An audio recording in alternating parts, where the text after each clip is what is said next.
Okay mga kabilog, welcome to BMS Bilog Motor Shop. Ito may bisita tayo. Yung tricycle bumalik, tapos ang issue niya charging. Ito siya oh.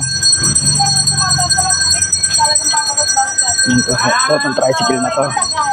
Yan, yung tricycle na yan. Ngayon, ito na. So, bumalik, ayaw daw mag-charge.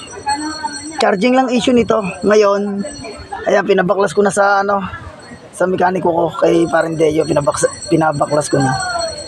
Ngayon, kinuha ko yung stator, ipo-full wave ko na para sigurado. Kailangan na i-full wave to. Half wave lang kasi. Okay, andito yung niya, stator.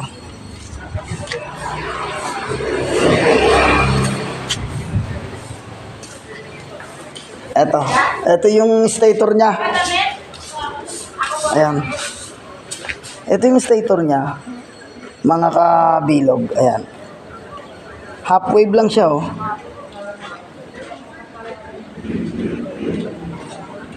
Half wave lang. Ngayon, ipo-full wave natin.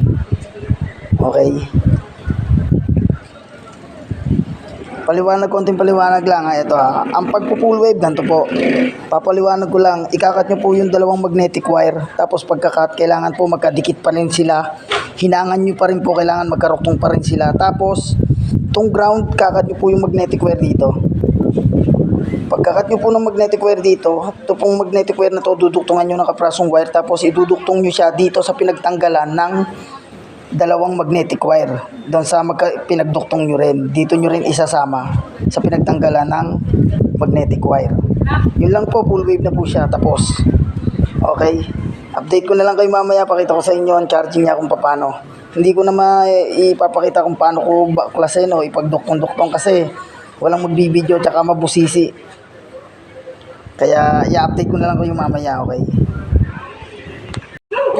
Okay mga kabilog, welcome to BMS. Ito, okay na po yung Honda. Ayan, na full wave na po.